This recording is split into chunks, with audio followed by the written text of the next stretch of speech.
Boa tarde, pessoal. Bom dia, boa noite. Estamos aqui para a nossa primeira aula do segundo bloco de ensino remoto de parasitologia. E aí, como é que foram na primeira rodada de exercícios, primeira rodada de atividade avaliativa? Tudo tranquilo, né?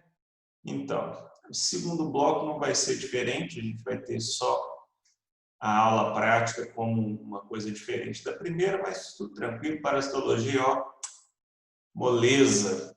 Então, hoje nós vamos para a nossa próxima doença causada por parasitas protistas, né? E hoje nós vamos falar da malária, que é causada por algumas espécies de plasmódio, tá? Então, a malária é uma doença conhecida no mundo inteiro, né? Por quê? Porque é uma das doenças parasitárias que mais matam no mundo, né? No Brasil, ela já foi um problema sério de saúde pública em todo o Brasil, mas hoje está restrita a um problema de saúde pública restrita a algumas regiões do Brasil apenas, né? Região norte. Mas na África é um problema sério, malária é endêmico, mata muita gente, muito por falta de assistência à saúde que a maioria da população da África enfrenta. No Brasil, a gente melhorou muito nos últimos 50, 60 anos a questão de saúde pública, de controle de doenças, e aí a malária não tem tanta relevância quanto outras doenças têm no Brasil hoje. Bom, então a malária, gente, também é conhecida como paludismo, febre palustre, impaludismo, maleitocesão. Aqui na nossa região é mais malária mesmo, mas em outras regiões do Brasil, região norte, né, no nordeste, ela recebe outros nomes. Bom, a malária, gente, apresenta um ciclo heteroxeno. Lembrando que é heteroxeno é que tem mais de um hospedeiro. E o homem, nesse caso, atua como hospedeiro intermediário.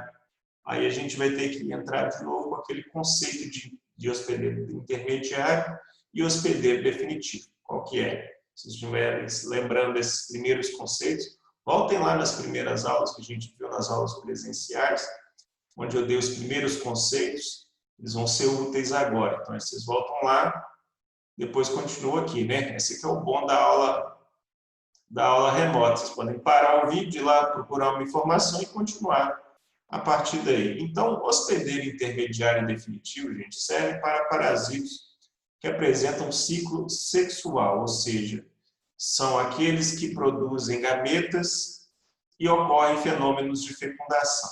Até agora, né, nossas primeiras doenças que a gente viu, os ciclos eram apenas assexuais, não havia produção de gametas nas primeiras doenças que a gente viu.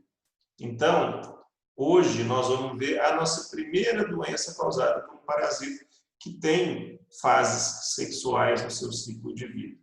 Então, as fases onde ocorre o crescimento, a multiplicação assexuada, a gente chama esse hospedeiro de hospedeiro intermediário, no qual o homem é esse hospedeiro na malária e outros vertebrados também. E o hospedeiro chamado definitivo é onde ocorrem as fases sexuais, onde ocorre o quê? A produção de gametas e a fecundação. Isso vai acontecer aonde? No inseto vetor. No caso da malária, são várias espécies de anófeles, certo? São alguns colicídios, né? Alguns genericamente a gente chama de pernilongo.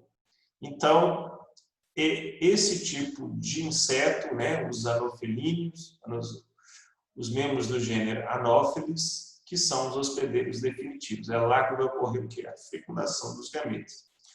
Bom, e 4 espécies de plasmódio infectam o homem. Gente, o gênero plasmódio é um gênero que tem um amplo espectro de hospedeiros, então infectam mamíferos, répteis, aves, né? Então, existem várias espécies de plasmódio que conseguem infectar vários tipos de hospedeiro, mas os que conseguem infectar o homem são apenas 4. Plasmódio falciparum, Plasmódio vivax, Plasmódio malari, Plasmódio ovário. No Brasil, gente, a gente tem problemas maiores com quem? com Plasmodium falciparum e Plasmodium vivax. Tá? Plasmodium malariae ele é muito prevalente em outros primatas, mas ainda é capaz de infectar o homem, mas não tanto quanto os outros. E Plasmodium ovale é uma das espécies de plasmódio que infectam principalmente na África. Tá? Então, aqui no Brasil, a gente tem mais problemas com quem? Plasmodium falciparum e Plasmodium vivax. Ok? Bom, morfologia de plasmódio, para a gente ver um pouco dos tipos morfológicos, depois ver como é que eles se desenvolvem no ciclo. Existem 5 formas morfológicas no homem, tá? Então, no homem, a gente tem os esporozoídeos, que na verdade são a forma de entrada. Então, quando a gente é picado pelo inseto contaminado, vários esporozoídeos entram na nossa corrente sanguínea periférica, né? E esses esporozoídeos vão se transformar em quê? Em trofozoídeos, certo? Trofozoídeos, e esses trofozoídeos podem ser classificados como criptozoídeos, merozoídeos ou até hipnozoídeos, dependendo da espécie e em cada situação. O trofozoídeo, gente, é aquela forma que vai se multiplicar, é aquela forma que vai causar os principais problemas para nós, porque é a forma que vai atacar as nossas hemácias. Elas vão fazer o que? A fagocitose das hemoglobinas, né? Que a gente está vendo aqui, ó. Esses desenhos onde a gente tem esse CIT1, CIT2, CIT3, isso aqui, gente, ó, é a parede celular, é a membrana plasmática do parasita. Aqui, ó, é o citoplasma da hemácia, do glóbulo vermelho. E aqui a gente vê o quê? O parasito, uma micrografia aqui, ó, do parasito englobando as hemoglobinas, né? Então, eles vão atacar as hemácias e vão se alimentar do conteúdo das hemácias, principalmente as hemoglobinas, certo?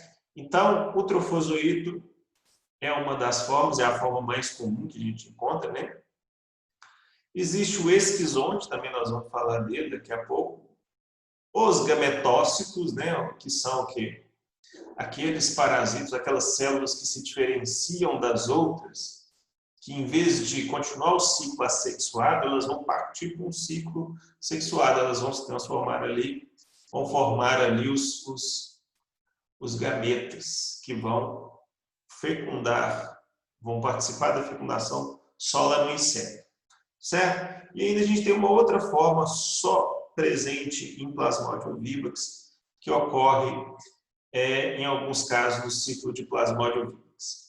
Muito bem, então nós temos no homem esporozoído, forma de entrada, os trofozoídeos, né, que pode ser o criptozoído, que é uma forma de como se fosse uma forma de resistência, ele fica escondido, multiplicando muito pouquinho, o criptozoído, né? Cripto escondido, e o merozoído é aquele que se multiplica rapidamente, assexuadamente, infectando novas hemácias, infectando novas células, e que vão causar todos os problemas relacionados à malária, no caso do homem. Né? A gente tem o esquizonte e a gente tem quem? O gametócito. O esquizonte, gente, é aquele que vai dar origem aos novos merozoídeos, nós vamos ver mais para frente. Tá bom? Então, a gente pode ver nessa foto aqui, ó, desenhos com o trofozoído.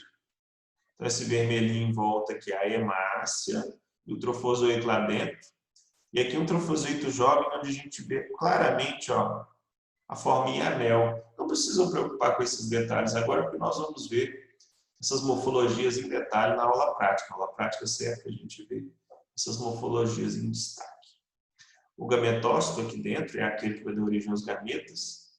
E o esquizonte é o quê? É aquela célula que vai dar origem a novos merozoídeos. Porque a divisão assexuada aqui não é aquela fissão binária que se divide em 2, 2, 4, etc. Não, ocorre o quê? Uma multiplicação ali de núcleos e formação de organelas ali dentro de uma única célula, chamada esquizonte, e só depois que eu tenho vários núcleos formados, várias organelas formadas, que vai ocorrer o quê? A formação dos novos merozoídeos. E essas novas células, esses novos merozoídeos são liberados. E aí eles vão romper a hemácia e vão contaminar novas células. Bom, no inseto vetor nós vamos encontrar o quê? Os gametas, né, que vão chegar no inseto ainda na forma de gametócito, mas via picada do mosquito, né? O mosquito picou uma pessoa contaminada, ele vai ingerir os gametócitos e lá dentro dos gametócitos vão ser formados aqui microgameta e macrogameta. Microgameta é menor e o macrogameta é maior, né? O oocineto, que vai se desenvolver a partir da fecundação, a partir do zigoto, o oocisto, e lá dentro do oocisto vão se formar o quê? Vários esporozoídeos que vão depois para a glândula salivar do inseto. Bom, sem mais demora, depois a gente vê que existem todas essas 10 formas, vamos ver o ciclo biológico de Plasmodium no homem e em Anopheles. Então, vamos começar o ciclo por aqui, ó. Quando o quê? O mosquito pica o homem e injeta os esporozoítos que estão na sua glândula salivar. Ao fazer o repasse sanguíneo, ao picar o homem, ele vai injetar na corrente periférica da pessoa os esporozoítos. Esses esporozoítos eles têm um tropismo por células do fígado. Então, eles vão direto pela circulação sanguínea até chegar no fígado, e lá no fígado eles vão iniciar um chamado ciclo exoeritrocítico, ou seja, o ciclo fora das hemácias. Então, assim que chega, esses esporozoítos vão buscar o quê? As células do fígado.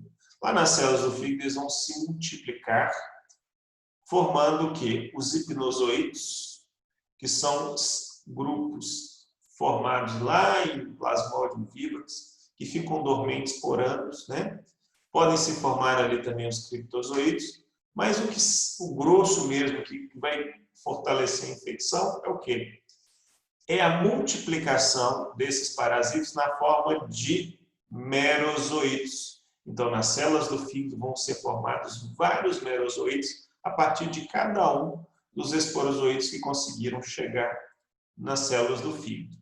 As células do fígado se rompem, liberando vários merozoítos na circulação sanguínea, e esses merozoítos vão atacar quem? As hemácias. Então, os merozoítos têm tropismo por hemácias.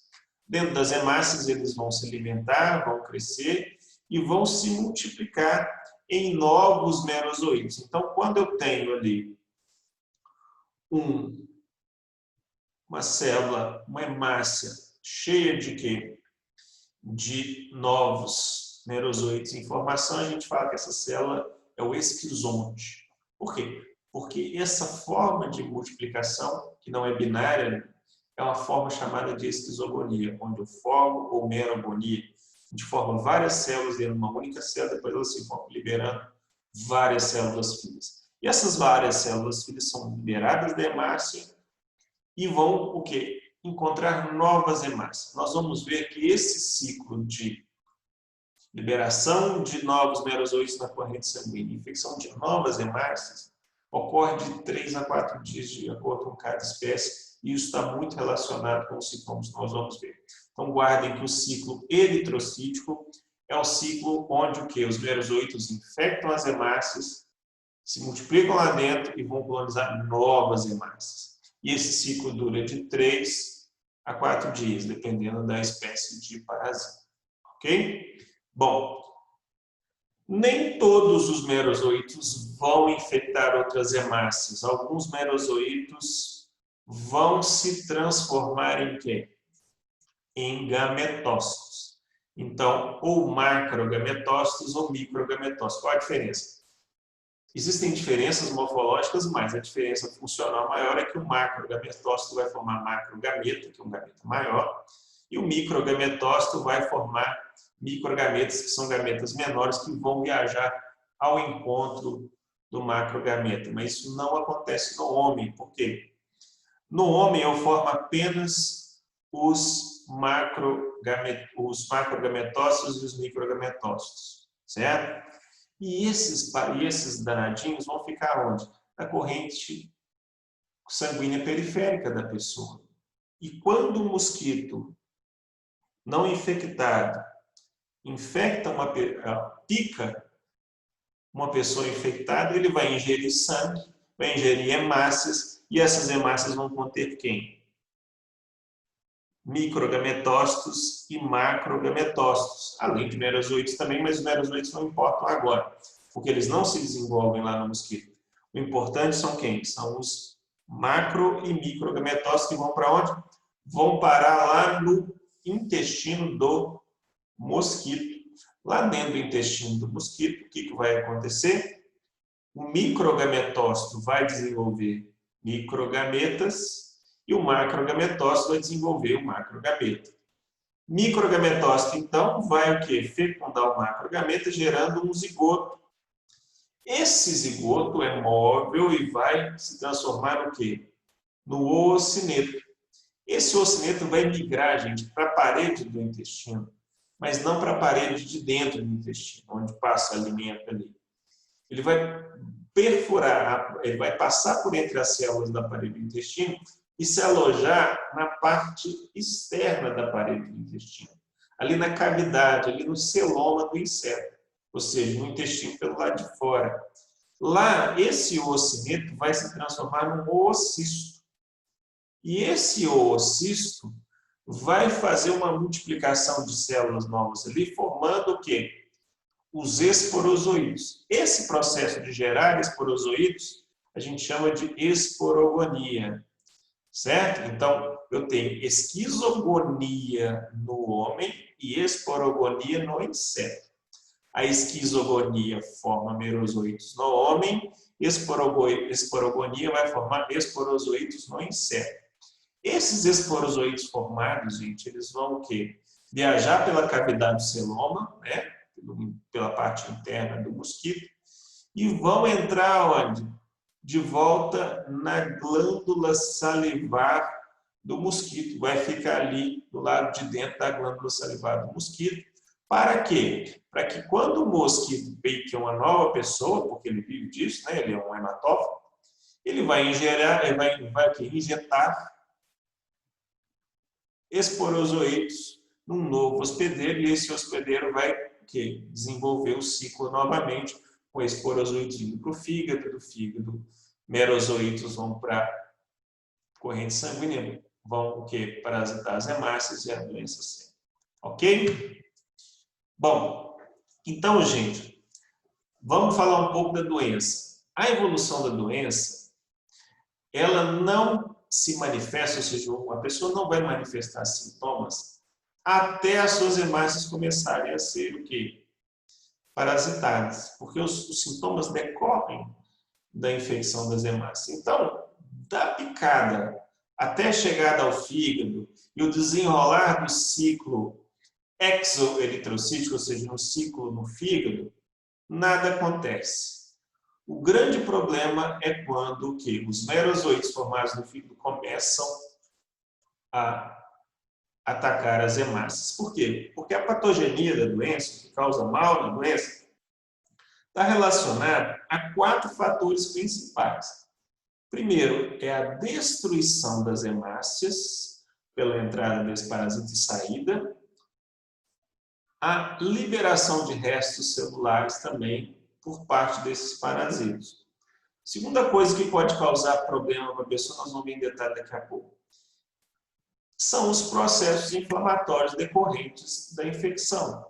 Por quê? Você tem parasitas circulando no sangue, você tem hemácia morta dentro da sua circulação sanguínea, você tem um monte de moléculas do metabolismo do parasita soltas na circulação sanguínea, você acha que o sistema imune não vai reagir. É lógico que vai. Então, isso vai desencadear um processo inflamatório que vai causar os sintomas.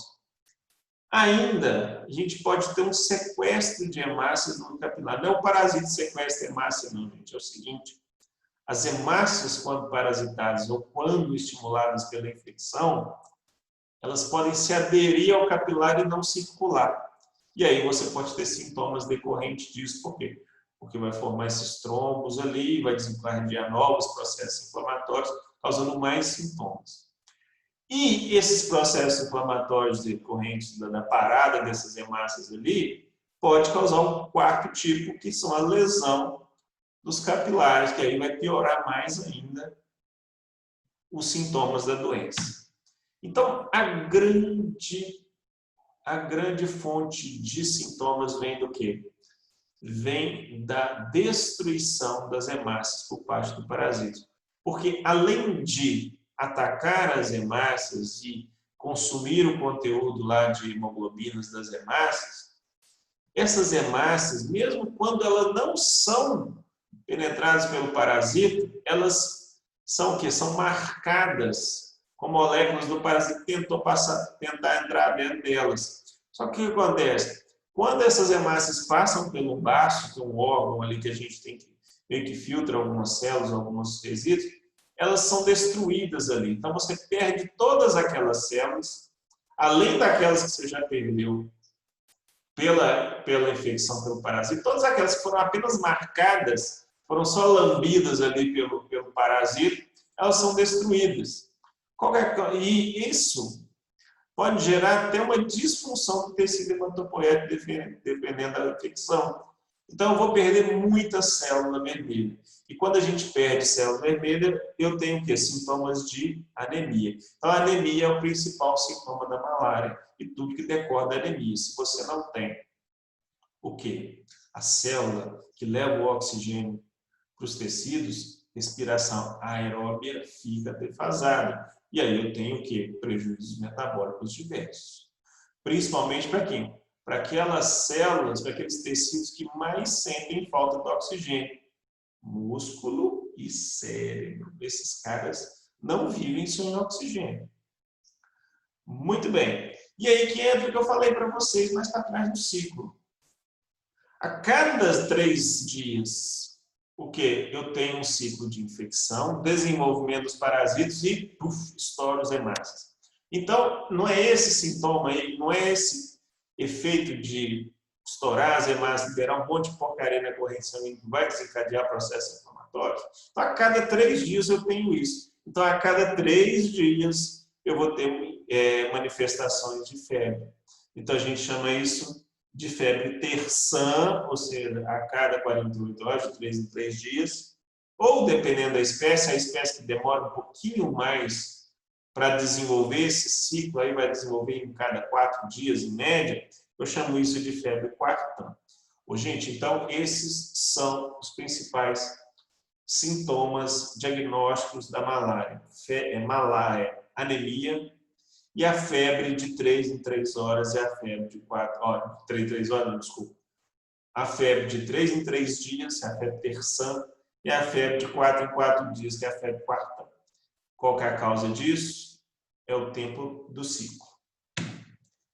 Bom, temos outros problemas relacionados à cicloaderência, que eu falei para vocês, que são os decorrentes dos processos inflamatórios dos capilares, e aí eu vou ter o quê?